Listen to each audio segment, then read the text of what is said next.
Hey everybody, and welcome back to the channel. Thanks for joining us today. Before we get started, don't forget to like and subscribe to the channel.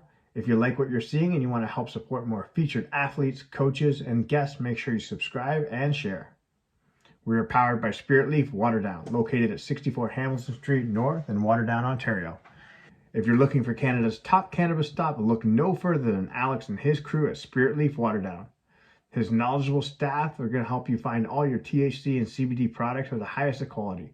Online curbside pickup is available, and don't forget to like our Instagram and their Instagram, and you'll save some money. We're also sponsored by Project XGuard. Project XGuard is an amazing program helping underprivileged youth get connected with jiu-jitsu throughout the GTA, and they continue to do so. If you know anybody who would benefit from this program, make sure you reach out to us or Project XGuard, and we'll help them get started with some amazing instructors.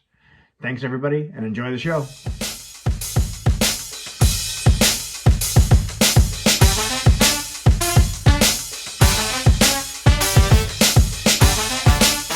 Today we have Gabe the Hebrew Hammer Sagman. I don't know if that's your official nickname or not, but I just bestowed it upon you. Gabe, how are you doing? Not the first one who's given me that title. Where'd you hear that one originally? Probably, you know what? Probably a friend in high school was the first time, and then after that, David Aguzzi, he's the one who probably really gave it some attention. Oh, good old Mr. David Aguzzi. Yeah. He's international now. Oh yeah, he's come a long way. He's blown up. Yeah, I miss. You know what? I'm not gonna lie. I kind of miss reffing some of those grappling industry tournaments. What are some of your fond memories of reffing grappling industries?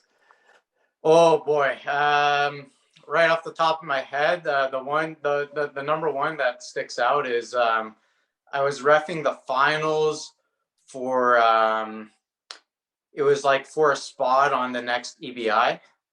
That's what it was. Yeah, that's what I was going to ask you. Is it this one? Sorry, that's what I was going to ask you. Was it the EBI that was kind of like the one in Toronto where everything just went to like a bunch of people got hurt and the one at Ryerson there, and honestly, it's my first time being a ref for that kind of format. So, I basically just had coaches just criticizing me, screaming at me, hey, there's something on the line here, we'd have the guys set up in the overtime, and I was just okay, come back, whatever. It's hey, come on, man, you got to make sure these guys are ready to go. I don't know. I don't know what your opinion is on EBI rules. I like it from a submission only format. I'm not a big fan of EBI overtime because I don't know about you or if you've watched a lot of EBI matches where it's one guy just gets completely dominated for the entire regulation, and then in overtime it's well, I escaped the back slightly faster, I win, even though they've been getting completely annihilated the entire time. Yeah, no, a lot of times you're right. It's who has the quicker escape time. But I guess the whole idea is you want to avoid it getting to that point in the first place. I kind of prefer IBJJF for that reason, that it's a little bit more concrete, who is a better guy. But I don't know. There's flaws in every every format. It's kind of who plays the game better, I guess. So, Gabe, what would you kind of say is when you look at all the different types of rule sets that there are, what's your favorite rule set that you've kind of seen or competed in? Just from experience, I've had the most experience doing IBJJF, and obviously there's a lot of limitations, especially no-gi. A lot of people are going to criticize it for the lack of leg locks, being able to knee reap, heel hook. Although starting this year, they did start allowing that for the brown and black adult competitors. But I think from a philosophical standpoint, it kind of makes sense. You want to dominate position, And then when you look at that from like a self-defense or even an MMA perspective, usually if you're dominating the position, you're in a better position to kind of do damage. So it has more kind of like real life applicability there. Yeah, so it's not like, hey, I'm gonna pull mount and then I'm gonna like go for a heel hook and I think where realistically in MMA or sorry, go ahead. Oh no, I was gonna say like that was kind of the idea. I think when they like why they had those limitations on the leg locks is like they want to encourage you to pass the guard. So that's why I believe like it's not until brown belt that you're allowed to start doing more leg locks, like the calf slicers, knee bars, that kind of thing. They want to make sure you have that good kind of fundamental positioning down first. I don't know. I'm hoping in the future though. I think with the OJA and like, if we ever have tournaments in like the next decade, well, we'll find out about that in the coming future. I feel like we're never going to see a jiu-jitsu tournament again, but when tournaments are officially allowed again in Ontario, for those that are listening to this, there's basically no jiu-jitsu right now unless it's, top secret and no one's talking about it. But hopefully when, the OJA and they start getting tournaments again, hopefully they adopt some of these rules and you will see a lot more leg locks. You'll get to see Aaron spazzing toe holds a lot more at tournaments coming soon. Yeah, eventually we'll have some. I'll be there, reffing some matches with a full face shield on. Full, yeah. Full. It's been interesting watching some of the tournaments, obviously in the U.S., like in Texas and Florida, like how they're kind of like making do and making it work. It's obviously a little strange when you see competitors go and you just kind of like if we're going to talk airborne, it's out there, right? I don't think a face shield's really going to protect you when you've got all these competitors all over the place, right? Yeah, no, it's more just like, I guess for the people that are like more concerned, it's more just like kind of to make them more comfortable, I guess. It's one way you could look at it. But no, yeah. I agree with you. It's not really doing the job. I mean, you got to have some sort of regulations, but at the same time, like if you're going to a jiu-jitsu, if you're going to be competing in jiu-jitsu right now, you can't really socially distance, physical distance and do jiu-jitsu. It's one of those things that you're either doing it or you're not.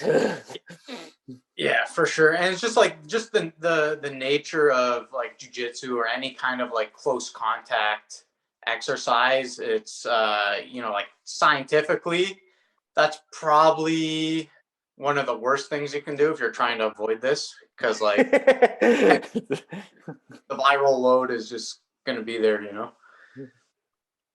Yeah. No, I mean, like, it's like anything. Like, two healthy people should be able to train and do it safely, right? It's just kind of, there's lines, obviously, and people have different opinions about stuff, and we don't need to really get into that. But, like, have you been able to, like, whether it's training on your own, figured out a system to, like, get training in or to teach online? Like, what have you kind of been doing in the meantime? I mean, like right now, I was teaching at, I have a spot I'm teaching at in Hamilton. So I have my own business, Absolute BJJ, and I teach out of House of Champions MMA in Stoney Creek, Hamilton. So I was doing that, but, obviously we're on lockdown right now. So can't really do that anymore. But outside of that, I'm not gonna lie, I was getting my my secret training in. Illegal. Boa illegal. Well, let's be honest, like who hasn't done something illegal? I don't even know what's legal and what's not anymore. Like I know I took my son skateboarding earlier today. I think that was illegal. I think I went for a walk, that was illegal. I think I went for a drive. I think I was also illegal. I don't know. You breathed today? Illegal. So you can't feel bad. But how has your training been during this? Like I know you have your brothers. Have you been training with them? Are you keeping it in the family? Do you have like a small group, a dedicated group that you see normally? You don't have to name names. This isn't like a communist. Yeah. Without, Communist Party naming of names. sure. I mean, without saying too much, obviously, I do have like a dedicated group that I've been doing some training with. So I'm getting my rounds in. I'm doing everything I need to do to stay sharp and ready. Like even for like a short notice fight opportunity, I'm getting my sparring rounds in, wrestling, grappling, pad work, you name it, like strength and conditioning. Actually, just recently, I reached out to a company. It's called Counter-Strike. So basically, they specialize in combat sport athletes. So they work with a lot of fighters who are already in the UFC, or even from like the amateur level, just people who are looking to bring their fight specific strength and conditioning to the next level. So I'm just getting started with them. Part of their program is they mailed me this whoop strap. So nice. That so yeah, I'm like, it's basically I like to kind of joke, it's like I'm on voluntary house arrest, but it's basically just like Bluetooth technology. So it's just like monitoring like my strain and my recovery throughout the day, especially when I'm sleeping. It gives me like a recommended like time from when I should be sleeping, and like for the fact it shows me, okay, you slept for this many hours, this was ideal, you're at like 90%, that kind of thing. So yeah, it's pretty cool so far.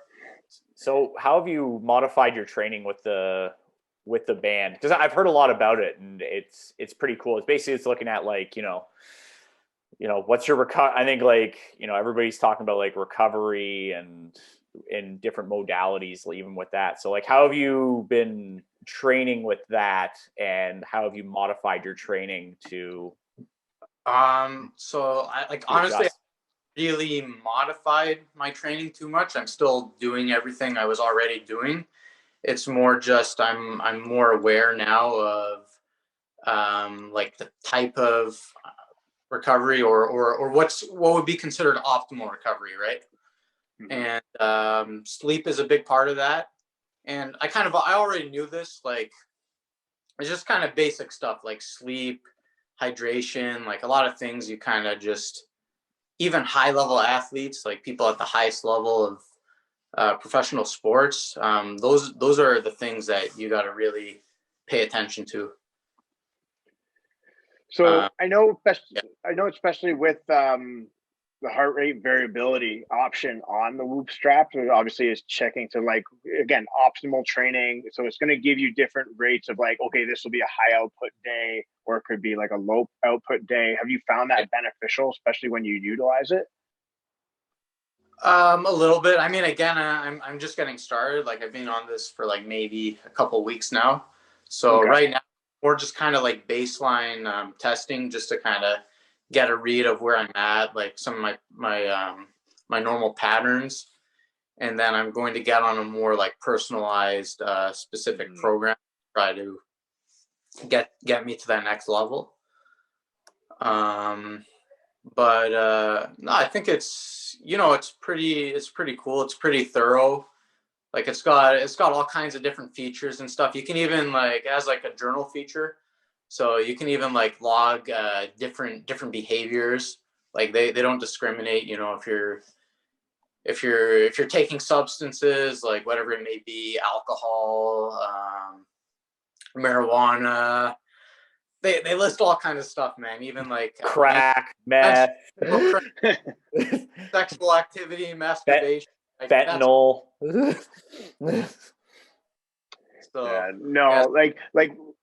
Like Whoop is like a legit company. Like they've really upgraded their technology. I've read a bunch about them, and then one of our coworkers who kind of works with them as well. Especially they utilize it for like hockey players, football players, basketball players, and again, it's all about optimal training. So it's getting guys to do, like, especially when you create your portfolio basically through as you've been doing it for like a month, you're going to get a lot more out of it. And then obviously you're going to be, especially if they're like doing fight camps or something like that on the days or you're not feeling that good, and it's like, okay, maybe it's just a subpar training day, and that's how they're going to put you into recovery-based training. And it's good that they kind of manage that for you.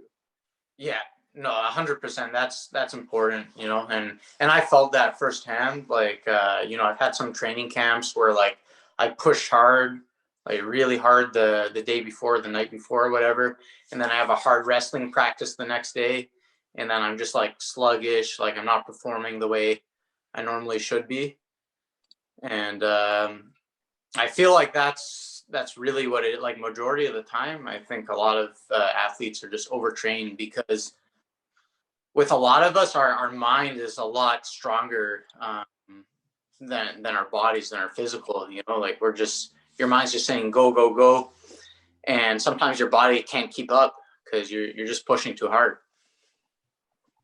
Yeah.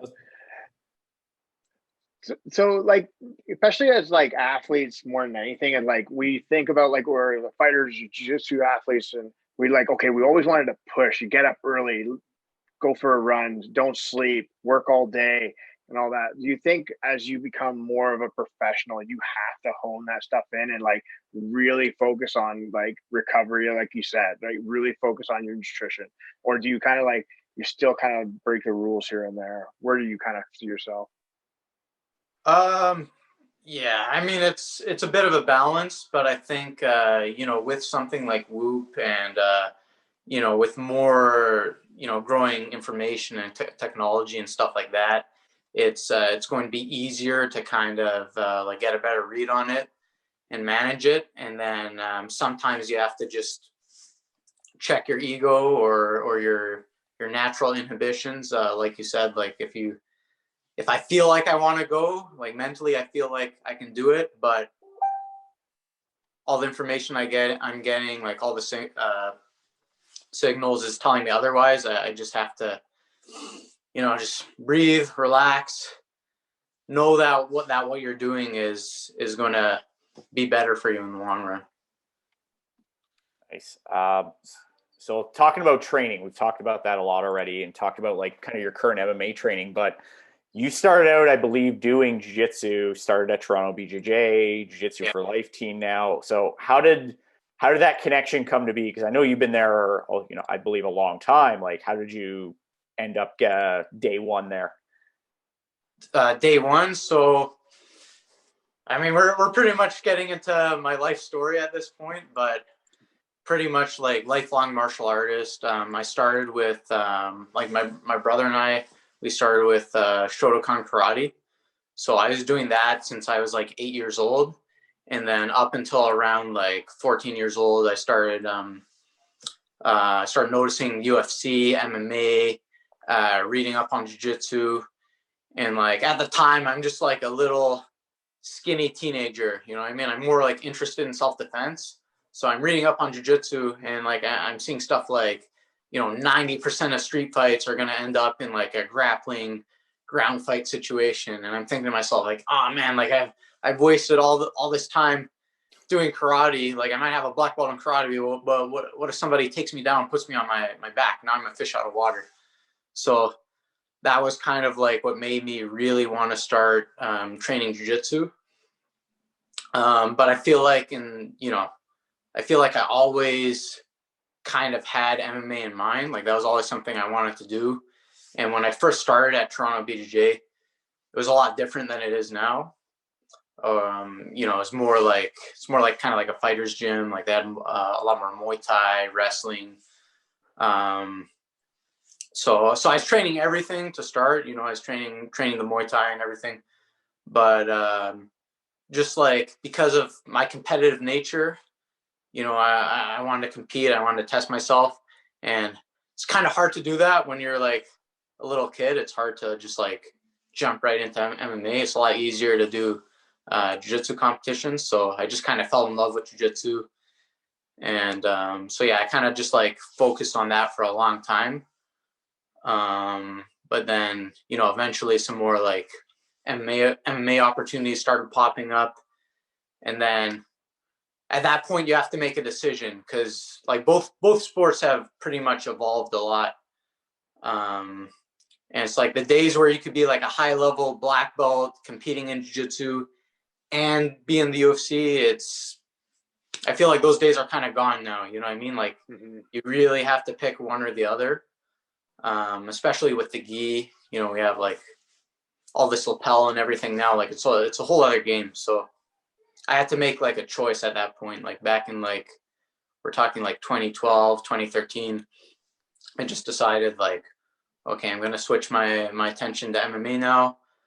This is where my heart's at. This is what I really desire. So yeah, pretty much ever since then, I've just been trying to like fill in the gaps, and I still have that jiu-jitsu background.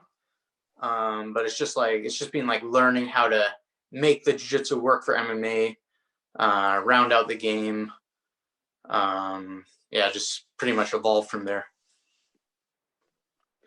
So like when you're talking about like, you know, you started in Shotokan and then you kind of branched from obviously all these different martial arts, and then you're also kind of like you transition into MMA together. Do you still kind of like utilize the style of Shotokan Karate with everything else? Because like, and the reason why I asked that, because like I was just listening to an interview with George St. Pierre, and he still utilizes that style in his when he was training in his fight. So it was very successful for him. And then I've heard like a lot of times the guys stick with their original martial art because it's so natural for them, and they obviously add more pieces into it. Yeah, I mean, like as far as like the actual techniques, I don't really use too much karate anymore. But there's a lot of things I learned from Shotokan that are kind of ingrained in me, and that I can apply to what I'm doing. So even just like, you know, being like a young kid, coming up learning that martial art, I feel like it was a good base. Even just like doing katas, like the forms, like all that kind of stuff. I feel like it was a good way for me to develop like the balance, the coordination, the discipline, like all these qualities that are going to help you to learn other martial arts. And then like I know one of the things GSP touched on is the timing. So karate teaches you like a certain time. And I think part of that is from the type of sparring we do. Like in Shotokan, I did point sparring, which, you know, from like a realistic self-defense application, I don't particularly agree with it, because it's more like touch sparring. It's like you touch the guy, and I did some competitions like that where it's like, okay, you touch the guy and that's a point. And it's like you score a certain number of points and you win the match. But that's kind of on the like, you know, like one hit kills type philosophy, where obviously in a real fight doesn't exactly work like that. But, wait a minute. The touch of death doesn't work in a real fight. I mean, maybe if you're a heavyweight, you know what I mean? But I feel like it did help me with the timing, like especially from the open space takedowns, which if you watch GSP's career, that was a big thing that made him successful, is that he was able to, like, even though he didn't come from like a good like collegiate wrestling background or anything like that, he was able to time guys coming in and just take them down, like catch their timing. So I feel like I kind of have some of those same qualities. So I think it's a lot of like intricate things, not necessarily like, okay, I'm knowing how to throw a certain jab or like a kick from like karate, but more like the little things like timing, you know, different movements, like moving around, circling, like stuff like that, is that you like implemented more. Timing, that kind of thing. And, you know, that can go a long way too, right? Question for you, because I know this is obviously pre-COVID, but you had the opportunity to go train at the UFC Performance Institute. Yeah. What type of experience was that like, especially being in that type of atmosphere, obviously being at like the hub of like mixed martial arts right now? Oh man, that was amazing. Like, that was some of the best times being there. Like you have access to state-of-the-art facility, their recovery center, like pretty much every day, at least once per day, I'm doing like a hot tub, cold tub, recovery. They have like amazing cafeteria. They have Trifecta system that they work with there. This company, so they have like delicious, like high quality, healthy meals. And then obviously like you see a lot of these guys that you're watching, you look up to. And then I even have the opportunity to train with some of these guys. I did some training at Extreme Couture there in Vegas as well. So I'm training with like a lot of the best fighters in the world. I got to get a lot of rounds in with Joseph Benavidez. So that was really cool. Yeah, it's definitely a good experience, you know, like just being there with that you know, being around that environment, that caliber of competitors. It just you know, makes me feel like a lot more confident in myself, and just seeing where the level's at. It's definitely a huge advantage. I feel like it's helped me a lot in my career. So getting into MMA, especially in Ontario, I think it's fairly difficult, I think, because there's not a ton of like Ontario regional organizations where it's just like, hey, I'm going to turn amateur, hey, I'm going to turn pro, and I'm going to go here in Ontario. I know like in, you know, Quebec and Montreal, for example, like TKO has just become a new thing. And I know like even many years ago, that was like one of the organizations where a lot of people were fighting. But like for you, like making the transition to MMA, like how did you, like what's the process like, and how do you go about getting experience and getting fights? Because I think that's one thing, or that's an issue I think with a lot of people aspiring to do MMA locally, at least, is they can't find anywhere to go. Yeah, no, 100%. And you know, obviously like I've been in this for you know, quite some time now, and you know, everyone has their own path, everyone has their own journey, but you know, end of the day, like it's, you know, I'm just going to be real here, like it's kind of a shady business. Like people don't really, especially promoters, a lot of times, not everyone, but oftentimes they don't have your best interest in mind. And when I was just starting out, like I didn't have any management, you know. It was just like I'd have a promoter reach out to me, and they'd say like, you know, maybe they saw my fighter profile, and they're looking for like an opponent in said weight class or whatever, somebody in my weight class. And they're like, hey, you want to fight?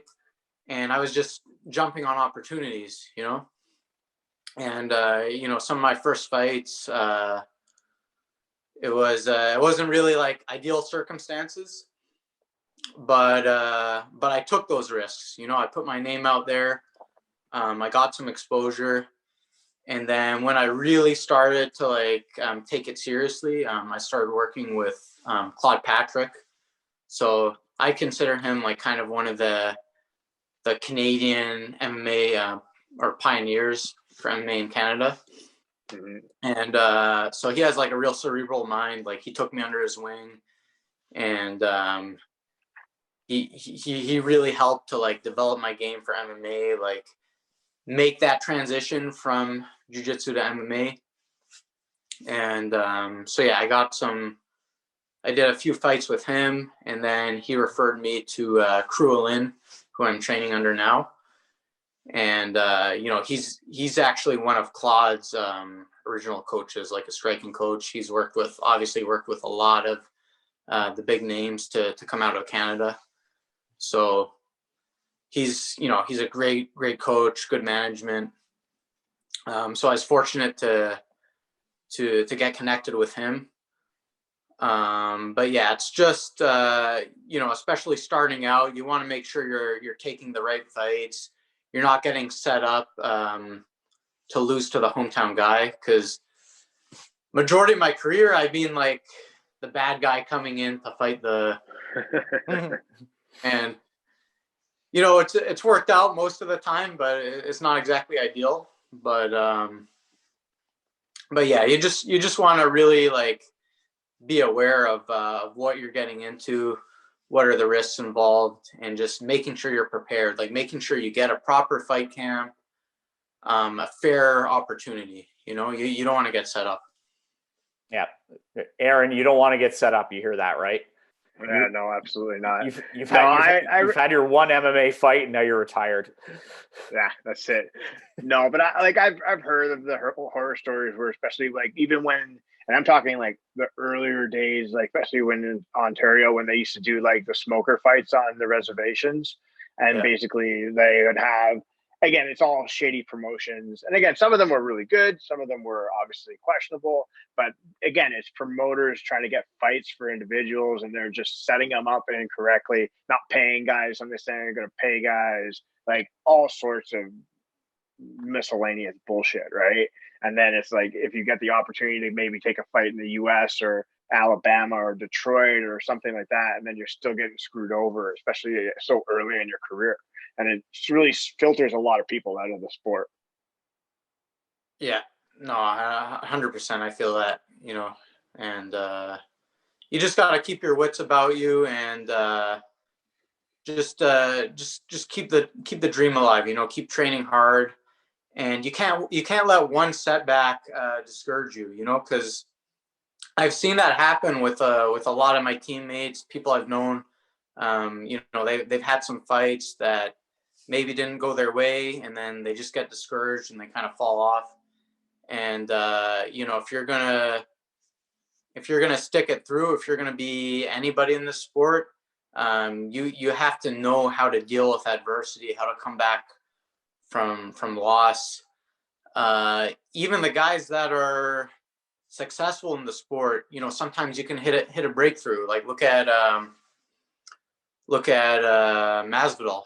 You know what I mean? Like he was kind of, some people would consider him a journeyman, but then he had that 1 year in 2019 where he just kind of broke through, and now he's one of the superstars of the sport. So it's just it's just holding on to that dream, believing in yourself. Number one, you got to be your own biggest fan, your own number one supporter, and just just put the work in, and understand that it's going to take time, and eventually you can get there. So looking back on, like maybe fights you've had or like training that you've done, like what are some things that you kind of want to take back, or like, if you want to call them mistakes, you can call them that. Like, what are some things you want to take back, or like, what are some things you would do differently? And then, so like, what are some things you would do differently? And then even like going forward, like what's advice that you would give just somebody who's listening to this going, hey, I want to start pursuing, MMA, or I want to make a transition from jiu-jitsu to MMA. Like, what advice would you give them? Okay. Yeah. So, so I'll answer the first part of that. So what would I do differently? I can answer this in one of two ways. So the first thing I could say is I change nothing, because if I didn't make those mistakes, I wouldn't be the man and the fighter I am today, right? Because what's a loss if you don't learn from it, right? Mm-hmm. But if there's one that really sticks out to me, it would be I had an opportunity in Romania. So I fought in Romania a number of times, and that's where my coach, Crew Lin, he's from there originally, so he has some connections there. So I fought for a big promotion there called RXF. And there was one fight I had there. We're talking like end of December, or towards the end of December 2017. And pretty much I was fighting the Romanian McGregor. Like, I'm not looking, like, just in terms of like how they were hyping this guy up. Like I'm sitting there in my hotel room, jet lagged at like 3 a.m. in the morning, or whatever it is time there, just like flipping through the channels. And I see this guy come up on the TV. Like they're actually showing like a clip of McGregor, and then they're showing this guy's face. Like he's fighting on this card. Like they're hyping this guy up. So, I came there to like win, make a big name, or make something of myself. And pretty much I caught like a really bad travel bug. Like I, just me being stupid. Like I was drinking the tap water, which that Romanian water will get you. It's like, I don't know what's worse, Romanian water or COVID, but apparently it might be Romanian water. Yeah. So like a few days out or even like a day before the fight, like, you know, I don't want to be too explicit, but I was pretty bad. Like I was sitting on the toilet. My weight cut was a lot harder than usual. And I didn't even cut too much weight. You know what I mean? But you were cutting weight, actually. It was just going out the other end. yeah. That's one way to put it. But I just felt like real sluggish. Like 3 hours before I was supposed to fight, I felt like I needed to just pass out. Like I needed to just like lie on the bed and have like a good solid nap. But you know, my mind was just focused on winning that fight. And then like even during the warm up, I just felt off. Like I was real sluggish. First round starts, like I'm moving around, you know, I'm trying to get my groove and stuff. And I just like, at that point I knew like probably made a mistake here. Ended up going the 3 rounds. I did get a point deducted at one point, which was kind of controversial because it was a downed opponent and I need the guy to the body, but the referee mistakenly thought I need the guy in the head. Kind of like what we just saw happen recently with Piotr Jan and Aljamain Sterling. But that's not what happened. Like it was completely legal. It was like, if you remember like Anderson Silva, Chael Sonnen, when he It was just like boom, right in the body. Right in the body. That's what I did. Like I might have even been able to TKO the guy from that point, but I got the point taken away, and then it went to a decision. And you know, obviously fighting like Romanian McGregor, hometown guy, decision's not going to go my way. So you know, that was kind of shitty. But like even that, like even just like feeling like garbage. And again, like in hindsight, looking back on that, like that was quite possibly one of the most like idiotic things I've done in my entire life. Cause like I'm in a very depleted, dehydrated state. I'm taking shots to the head. I could have got knocked out, you know, thank God I didn't. But yeah, I'd say that was a mistake. You like a mistake on like the water and the weight cut, or the mistake of like continuing the fight? Oh, I should have called off the fight. I should have called. Okay. Should have told the organization like, hey, like I can't do this. Like I'm sorry guys. Like we gotta pull the plug on this one. Yeah, no, that totally makes sense. But let me ask you this, just because like you touched on it with the downs knee strike, right? So you look at like 2 outcomes that just happened recently, like the Demetrius Johnson match that we just saw, and then you look at the Peter Yan versus Aljamain Sterling, where there's like the intentional knee and the rule sets are different, right? So what's your opinion on the rule sets? Do you think the rule sets should include the down knee to the head or no? Right? What do you think? Man, you know, this is a real tricky question because, like, if you want to get as pure as possible, like, you know, UFC, the UFC has marketed itself as real as it gets, or at least they used to go by that back in the day. So I think like fighting in the purest form is the least amount of rules possible. So if you go back to like the old days, like no holds barred fighting, Vale Tudo, which was popular in Brazil, that's pretty much no rules. So if you want to look at it like that, then I think what they're doing with one is more realistic, with being able to knee a down opponent to the head. But it just changes the game, you know, like you have to be aware of the rule set you're playing in. Same thing goes for jiu-jitsu, right? Like we're doing submission, heel hooks. I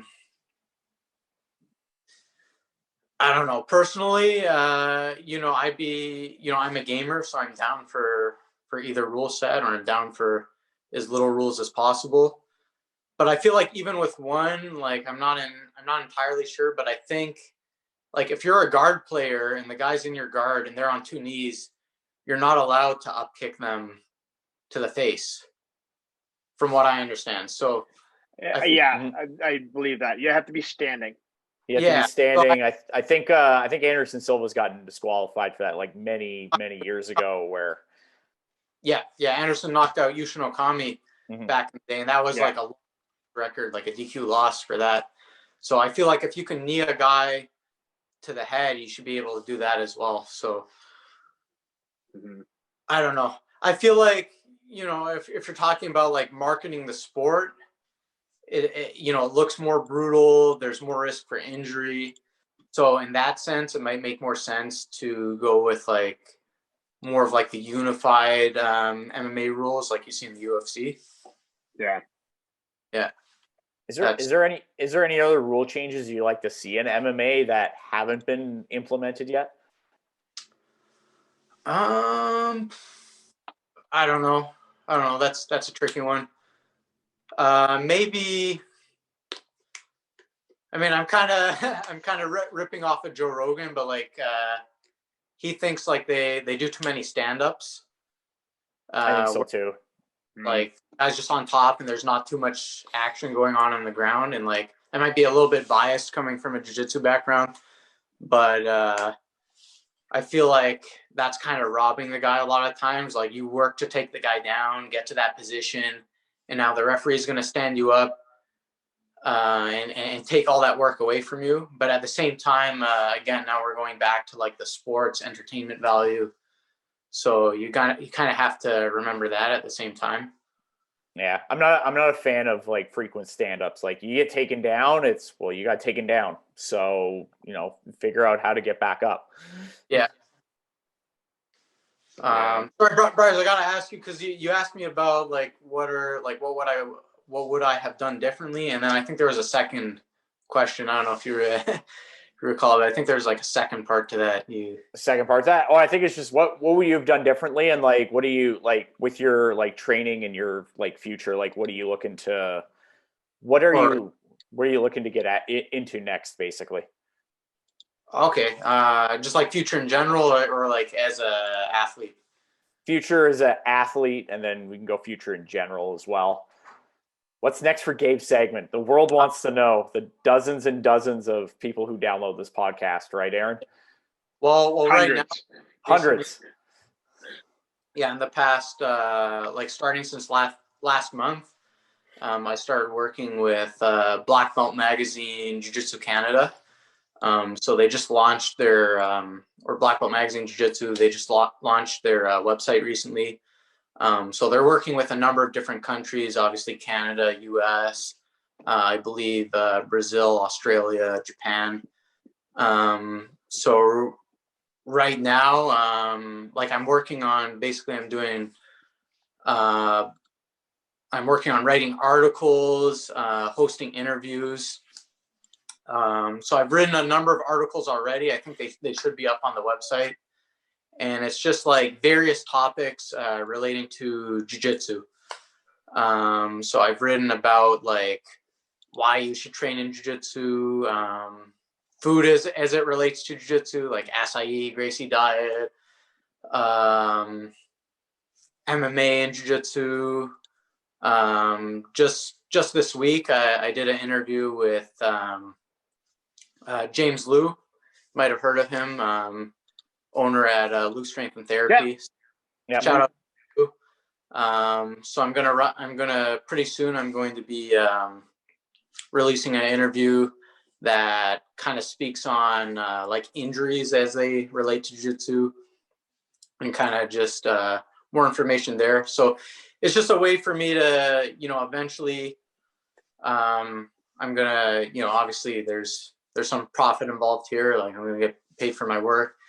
And but you know, it's a good way for me to like just stay involved with the jiu-jitsu community even outside of training, and then I can kind of utilize some of the skills I developed in university. So I do have some education. You know, I went to U of T. I got a bachelor's degree there. I wouldn't exactly say like that's where my heart's at. Like once I completed my undergrad, my mentality was kind of like, okay, I've done enough education. I'm just gonna focus on martial arts now. Like I don't need to go to school anymore. I'm good. I got a university degree. My parents can get off my back. Now I'm gonna train MMA, bro. Yeah. Let me bang, bro. Just let me bang, bro. I got my UFC degree. Just let me bang. Yeah, pretty much. But yeah, so like that's one of like kind of like one of the endeavors I've just kind of taken on right now, especially like with COVID going on, business being shut down. I have more time on my hands, so I'm just kind of looking at. Honestly, I've just kind of like adopted more of like an entrepreneurial mindset, where I'm just trying to like expand and like take on like multiple streams of income, apply myself, like anything that's within my power and control, any way that I can like develop myself, contribute to society. I'm going to do that. Well, I think that's a smart thing to do, right? Obviously, especially in the time where you can't get the type of training that you would like to. You know, fights are not that readily available at the moment, but you can still train to some extent. But then you're thinking about the future. So there's other ways down the road how you're going to do certain things. Yeah, exactly. And like even in the MMA world, right? Like with professional sports, these guys have endorsements. They have their own companies, products. You know, McGregor has Proper 12. Dustin Poirier has his own hot sauce. So there's like, there's opportunities there. You know what I mean? Like you have to work on, like I have my business, but I look at myself as like my own personal brand too. Like you have to find ways to like market yourself and just kind of expand, you know? So what products are we going to expect from Gabe Sagman in the future? Man, that's a good one. I'd like to maybe have my own beer. Like I'm big into the craft beer. I know you guys had Darson Hemmings on here not too long ago. Yeah, he kind of touched on that. So yeah, you want to talk beer? I'll talk beer with you all day. Michael's the little guy that doesn't like to do anything. So yeah. No, we're sponsored currently by Spirit Leaf Waterdown, and we get all of our Devil's Lettuce references and things from there. They have all the gummies, chocolate that you can think of. You should check them out as well. Yeah. I thought I would never see the day where, you know, jiu-jitsu is illegal and Mary Jane is not. Yeah, that's a good way to put it. So the craft beer, what else? Craft beer. Will we see an OnlyFans from Gabe Sagman sometime in the future? Hey, well, you know what? Supply and demand. So far, I haven't had too many people ask for that one, but when it comes to shove, if it makes sense, you know, then you know, we might be talking. For those listening on audio, Gabe Sagman made the money reference. He was rubbing his hands together. Yeah. So basically, if the price is right, he will prostitute himself on OnlyFans. Me and Aaron were thinking about that, but then also, and I think it was like the negatives, unfortunately. Yeah, we decided that we'll produce a hat instead, and we'll sell that. You know what? Maybe I'll have my own cryptocurrency. How about that? Yeah, you can. How do you? What's it going to be called? Something coin, samurai coin, swag coin. Yeah. This swag coin is going to be the new way to store your money in the future. Yeah. You can take lessons off of Darson because he's like full out like cryptocurrency trading right now. That's all I see on his Instagram. Yeah, he pretty much took like the same passion, like the same mentality he applied to jiu-jitsu, where you're just like drilling at all hours, like trying to like take in as knowledge as you can, and he's just like all in on the trading right now. So hey, all the power to him. If he can do it, and if he can do it and be successful, all the power to him. And I think that's that type of mentality where he's young enough, he's got enough time to do it. Why not? Yeah. Aaron, are you going to be starting a cryptocurrency anytime soon? It's all the rage now. I barely understand the current cryptocurrency. Is your coin going to be called Ginger Coin? Is that the question? No. Is that going to be the name of the coin? I'm going to stick with Dogecoin. I'll just start trading that instead. Bolo coin. Bolo coin. Yeah, Bolo. I'm kind of pissed because I was looking to try to buy it just for shits and giggles, and like I couldn't find it. What the hell? You have to buy it on a certain different. It's like Block Trade or I don't know. You can't do it like on Wealth Simple and these other things. Like it's on certain different sites. Yeah. You gotta like create your own app and everything. You need the full control there. Need all the technology. Yeah. So usually we end with some interesting questions, and I think Aaron banned one of my questions earlier, but so I made up another one instead. So you know, you're getting into MMA, you need to learn a lot of different aspects of MMA, so striking, wrestling. So sorry to cut you off. I think that was the question you had earlier. Was like, what advice would you give for somebody? Yes, that's it. We're getting back to that, and then I'll ask you my follow up. Go ahead. Yeah, so I would say like, and obviously speaking from personal experience, strikes changes the game, right? So depending on your style of jiu-jitsu, especially if you're a guard puller, just understand that you can't really play open guard the same way in MMA. You're going to get in the face. I believe it was Carlson Gracie Sr. who said, punch a black belt once in the face, he turns into a brown belt, punch him again, becomes a purple belt. You get the idea. So you just have to understand like what actually works in a MMA or a realistic fighting situation. Damien Myers probably the best example, in my opinion at least, of like someone who is able to successfully go from a competitive jiu-jitsu background to making it work in MMA. And if you watch what he does, like he stays very tight.